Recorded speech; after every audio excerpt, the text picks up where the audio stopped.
Welcome back to HPL. We saw Neirea take a 1-0 lead over Zalae here with just a great queue up of Control Warrior against Zalae's aggro Warlock deck. Yeah, able to get the job done at every single step of the way. Brawl playing a very critical role as well. Zalae kind of moved in with a Void Terror and put a lot of pressure back on Neirea, but you know, you get a little bit lucky on Brawl. Smooth sailing from there. Yeah, he didn't have a real answer for it there, but the Brawl cleaned it all up nicely. We're going to have to see what happens in Game 2 between Neirea and Zalae. Yeah, this Brawl is going to continue between these two. Zalae, yeah, kind of switched it up here. I mean, this looks like that Dragon Warlock deck that we've seen in Neirea. So far, it appears to be a more traditional handlock style deck. So this is, you know, a situation that we have kind of not really seen so far in HPL is how the handlock deck matches up versus Dragon Warlock. Love the swap from Zalae here. Obviously, Neirea's come very prepared for those kinds of strategies and needs to get something else done. Yeah, needs to get something else done. And Zalae needs to get out in a big way in this match and win this game. If he loses this game, he's going to be down 0-2. And as we know, that's almost the kiss of death here in HPL. Only one person has come back for the reverse sweep. It's not somewhere you really want to be. So we're going to see what happens in this match. As you said, we haven't seen this matchup much here in HPL. So we're going to see what deck is actually, you know, favored in this one. Ooh, Neirea, you see an Acidic Swamp Ooze in his deck, and he mulligans everything but the Dark Bomb, you know, maybe thinking Zalae is going aggressive yet again. Yeah, I mean, he's got to really play for the early game here in these board positions, because if you play for a longer game and that's not what your opponent's playing, you find yourself falling way far behind in terms of catching up to the board position. The Acidic Swamp Ooze, very big nod to the fact that Zalae is, you know, he's played a lot of Hunter, he's played a lot of Warrior in the past, making sure he can target those weapons and really get things done. Both of these hands look pretty decent for these opening players, though. You know, if the other one was playing aggro, they'd have fantastic starts, but in this position, it's going to be a little bit of a waiting game. Who can actually use their life total better to get this advantage here, and then who can capitalize on those options that they have? Yeah, I love the Acidic Swamp Ooze in Neirea's deck. It's just so good against almost every deck that Zalae was going to bring to the table today. That's an excellent pickup too, by the way. Yeah, the Mountain Giant, yeah. Such a beautiful sight for him to see. He does have to worry a little bit, though, about something like Big Game Hunter. I mean, when Zalae has started out with life tap here, and he's going to be life tapping again, that's going to be in the back of his mind. I fully expect him to play it anyway, because he can recover from that board position, but the last thing he wants to see is a Big Game Hunter taking out one of his major threats. Oh, absolutely. Getting Big Game Hunted in this matchup feels just abysmal. You fall pretty far behind. It's a huge tempo play, and usually one of the swingy turns that happens in this matchup. A little bit of an interesting turn here from Zalae as well. You know, Ancient Watcher, not a card that you're always thrilled to take care of early on, but something that sometimes you have to. You know, the last thing you want to be doing is having minions on board that are checked by something like a 5/6 taunt and an Ancient Watcher. And Dark Bomb, not the best card in this matchup, so to see him maybe take out this Ancient Watcher, wouldn't be totally surprised by that. But, you know, anything can kind of go either way. Even playing his own Acidic Swamp Ooze knows that Neirea loves to use those weapons as well. Yeah, I mean, if you trade off here and then use Dark Bomb, it's not the worst thing in the world. You only give him 2 life. It starts to stem away from Molten Giants, and you're not giving him back a ton of life that he's already spent on drawing extra cards here in this game. So not the end of the world here if you have to check this thing. Yeah, I like the Acidic Swamp Ooze, though. It's kind of serving the same purpose, and this is a much less useful card in this matchup. And look at that, Zalae's actually going to deliberately not attack in this matchup. Doesn't want to put Neirea anywhere close to Molten Giants. You can see he's already preparing for how he thinks this game is going to roll out. Wants to take care of big threats and keep those Molten Giants off the board as long as he possibly can. Yeah, pretty good addition there too, drawing Emperor Thorson, but Mountain Giant just came out into play for Neirea. It's going to really, really put the onus on Zalae of having a big turn here. Yeah, it does have Blackwing Corrupted to shore that up as well. So this beautiful of him to play this Acidic Swamp Ooze, build into that point. That was sort of a secondary effect that's coming in here. So the fact that he's already checked this early and he's got the first reasonable threat that's going to be on the board, +1 to him. Absolutely. And doesn't he, not attacking the Zombie Chow last turn, he doesn't give him a little bit of extra life this game either. Yeah, just going to use Dark Bomb and Moral Coil here to take this out. It isn't able to play Emperor quite this turn, but you know, both of these guys, again, they're going to be exchanging life taps back and forth, but Zalae's going to be the first one to stick an Emperor to the board. Yeah, maybe even go with this Acidic Swamp Ooze here.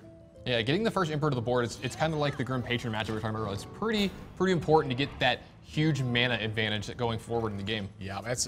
I mean, I do not see another play that he's going to be making this turn. Zalae's a methodical player, so he's going to think it through.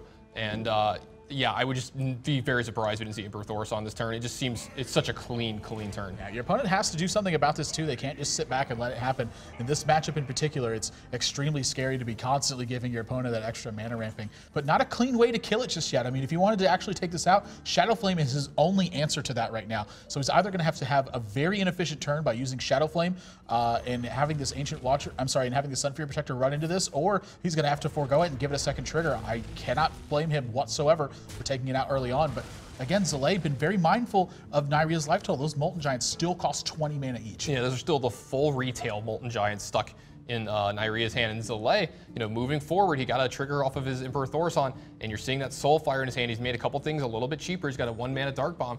He might have a really big Malygos turn. We've seen that happen a few times here in HPL. Malygos definitely in this build once you've seen pretty much any of the Dragons plays come into effect, and then the Soulfire seals the deal up on that 100%. So Zombie Chow, potential to be played this turn alongside something like maybe a Sludge Belcher or an Azure Drake.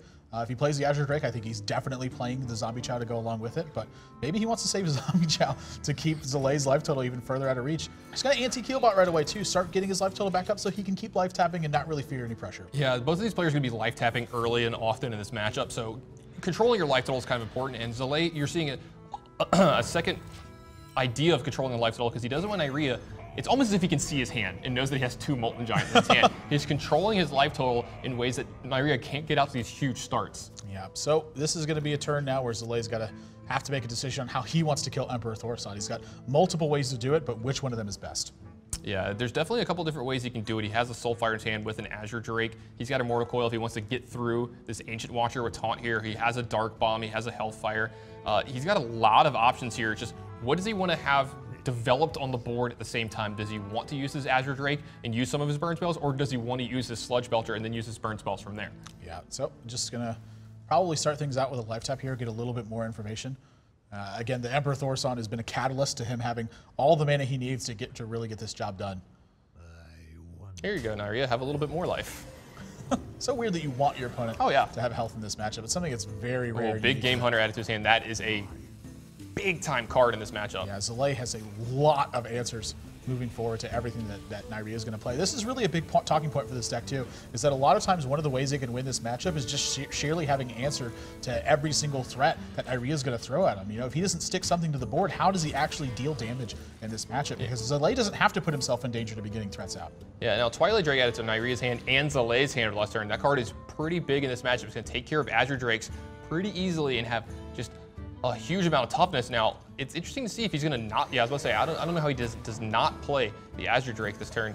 He's going to bring in a Acidic Swamp Ooze too, just to develop his board a little bit here. Yeah, I think at this point he's gotten the idea that Jiraxxus is not in this build, so Acidic Swamp Ooze just wants to utilize it as a 3/2 minion. But once again now, Zalae has a lot of options on how he wants to deal with things. Ironbeak Owl, a very clean answer to that Twilight Drake, and he's got 2 of them too, so even if he's expecting something like Sylvanas, he's got plenty of options on how to deal with things. Yeah, he's also got a 0 casting Mortal Coil that deals 2 damage this turn if he wants to do something like take care of this Acidic Swamp Ooze with it. But I feel like there's a good chance you see him silence this Twilight Drake, use Mortal Coil to finish it off and draw a card, and then run his Azure Drake into this Acidic Swamp Ooze. Yeah, may not even want to do that either, just in fear of something like activating opponent's Mortal Coils on high priority minions, but he has the Ironbeak Owl down as well, so he's going to be able to use it pretty much as he sees fit. So this is really a matter of whether or not he wants to get board development or continue life tapping. Kind of the way he's been playing, I would expect him, I think, to life tap a little bit more in this matchup, but Sludge Belcher to protect that Azure Drake, I certainly don't have a problem with this play at all. Yeah, I really like the Sludge Belcher to protect your Azure Drake and push in for damage here. You've got a big-time board presence here and a big lead with a lot of burn in your hand. Let's get this game over with. Yeah, that's exactly what he's looking for, too. I mean, at this point, he feels like he's comfortable striking on this board position and trying to start getting things moved towards ending the game. He's got 2 Soulfires in his hand, still got the Hellfire. He's got an Azure Drake to beef up that damage a little bit, and he's starting to dig into his deck. And every single one of those turns that he digs into his deck, that's 1 extra card closer to that Malygos to get that major burst damage from these cards. Yeah, you see another Dark Bomb drop for Zalae here, just a fistful of burn here going forward. He's going to deal with the Sludge Belcher that's on the table from Neirea, though. Neirea getting lower in life, so these Molten Giants are going to start coming into play soon, but Zalae is almost okay with that. He has a lot of ways to finish this game off. Oh, Implosion's a really, really strong draw here from Zalae. Can't couple it with the other Azure Drake, though. He plays a second Azure Drake, Dark Bomb's enough to take out the front half of this Sludge Belcher, but is that where he wants to be even? I mean, maybe this is a kind of a time where he can sacrifice his Azure Drake. Yeah, I don't think... Wow, the full 5. That is massive right now. I think the reason you're seeing him use something like Implosion here is because it only goes to minions, and he wants to keep all of the burn to be able to finish off Neirea from a big spot here. Yeah. He's going to have he already has a ton of direct damage in his hand. Yeah, Neirea's actually got no way to clear this position out either, and Zalae even going to take his time and think through what is the implications of dealing this extra point of damage to Neirea and lowering those Molten Giants by one more. He knows that if they're in his hand, Emperor Thorson is likely to have reduced them, so love that he holds off on this single point of damage. Zalae actually has lethal burn in his hand, not counting any of the damage from his minions in play. 4, 8, 9, 10, 11. Oh, wow.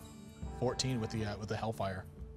Yeah, with the Azure Drake going away, he does have to but fade some of the discards on the Soulfires. They are going to discard a random card when he plays them, so his sequencing needs to be perfect in that regard. But Neirea's got to do something to put up a defensive position this turn. Anti-Keelbot and Arthur and Farsi are going to have to be it. But this is giving a major opportunity to Zalae to fully utilize what he's got on the board and keep taking control. 4, 5, 6, 7, 8, 9. Not quite enough damage, just a little bit short. There's Blackwing Corruptor adding. Yeah, that was another just pretty more good draw. action for him at every single step of the way. You know, something else too is holding on to the Dragon has been a really interesting point for him. Holding on to this Azure Drake to make sure the second Blackwing Corruptor can actually be utilized to full effect. This is something that's really smart from him. And once again, able to check what's on the board, push through some damage, and continue adding threats. Yeah, absolutely. You've seen just a clinic put on by Zalae here, just controlling the board, dealing damage as he sees fit here, and just accruing a ton of cards here, using his life total as a resource, you know, padding that blowback stat here, and just getting a ton of damage here saved up in his hand to finish this game off from any point that he seems necessary. Siphon's going to take out this threat. But, I mean, he's got to do something else about this board. He's at 21 right now. Is this enough from Zalae? 6, 7, 8 damage? Zalae, especially with Defender of Argus, has enough burn to kill him this turn. It just matters how he sequences and if he wants to do with Azure Drake. But he has enough damage to kill him this turn. 8, and then... Yeah, I mean, as long as those Soulfires don't discard the absolute perfect cards at every single step of the way, even then I think it's still enough. He's got 4 from Dark Bomb, 4 from Hellfire. That's 8 points of damage. Plus, oh, he doesn't have the mana to play to couple that with Soulfire. So if he wanted to go for it this turn, he could play Dark Bomb after an Azure Drake and then rip the 2 Soulfires and see how they discard. And I think that's what he's counting up right now. Yeah, there's a couple ways he could do it, right? He's got Dark Bomb, attack with everything. He's drawing a card here. Yeah, I think he's drawing another card here to add to his odds of discarding with Soulfire here. Actually, it looks like he might not push. Maybe he doesn't want him to know that he's playing the Malicos version with all the burn spells. It's possible. The other thing that I think is coming into effect here is that he just feels comfortable not taking a risk because he's got such a heavy lead in this game that what does Neirea actually do to come back from this board position? Right, no, I 100% agree with that, yeah. I mean, he's got him 100% dead next turn, yeah, I mean, no matter what. Everything is locked up for him at this point, so how does Neirea even contest this board position? This is something you're going to see from time to time. You know, if he plays a Soulfire and discards the other Soulfire, maybe there's a small chance that Neirea comes back into this game, but if he continues to play safe and just bide his time and wait, Neirea just continues to be put in an even worse position at every single step of the way. Look at it, he's even going to Dark Bomb himself just to make these Molten Giants cheaper so that he can taunt them up. Yeah, we've seen this play a few times here tonight, the Dark Bomb of the Self and the Warlock deck to get your Molten Giants to be a little bit cheaper, but Zalae's going to have enough to push through this here. Oh, Malagos picked up too. So he's got 14 points of damage. Again, this is the turn where he's probably likely to risk discarding a Soulfire. He has a big game hunter, and they can push through the other Molten Giant. There's plenty of ways to actually fight. So he can deal 4 more damage to the minions in play. So his big game hunter plus Owl, so he can just actually... He's got everything. Yeah. Just almost impossible to actually lose this game. I couldn't actually see the Owl in the corner of his hand. He's got so many cards. He's drawn so many cards here. The other thing that's happening too is that Zalae may have just wanted a little bit more information from Neirea of what he was going to see in this game. But like you said earlier, he just put on a clinic in this one, able to close it out at every single step of the way. Again, might be concealing his deck here. No, I mean, at this point, it's more than enough damage. He's got 8 from the Twilight Drakes and then 4 from the Soulfire. So that's going to do it. Zalae's going to very easily pick up this second game. Absolutely dominant at every single step of the way. That's really the power of this Dragon Warlock deck that we've seen so far. You know, we haven't really been seeing it fall behind in a lot of these matchups. It's had the ability to keep very strict control. And then the turn 5 with Blackwing Corruptor is always such a massive swing in the board. Yeah, and then you saw Neirea have 2 Molten Giants in his early hand, and they almost did nothing the entire game. They were kind of cards that weren't really getting anywhere because he wasn't taking a ton of damage. He would take blow. I mean, he would use his hero power to gain some card advantage and take some damage. But the Zombie Chows out of Zalae's deck were actually giving him life back and keeping him at a really high life total. He never got to Molten Giant there, so he had 2 cards for the entire game that never actually did anything. And in the turn that he got them into play, they didn't save him. Yeah, kind of dictating the pace by actually having his opponents gain health with Zombie Chow. Not every day that you see that, but excellent players will make use of every single tool that's at their disposal. If you guys want to check out some of those Dragon Warlock decks that have been played, they've been played in HPL, and you can go back and review those games. Head over to pvplive.net and see for yourself all the strategies that these professionals have chosen to play, and more importantly, how they've played them. Zalae finding himself utilizing some very good swing cards and finds himself tied up in this series now. Game 3 is going to get underway when we come back. Don't go anywhere, guys. You're watching Hearthstone on PvP Live.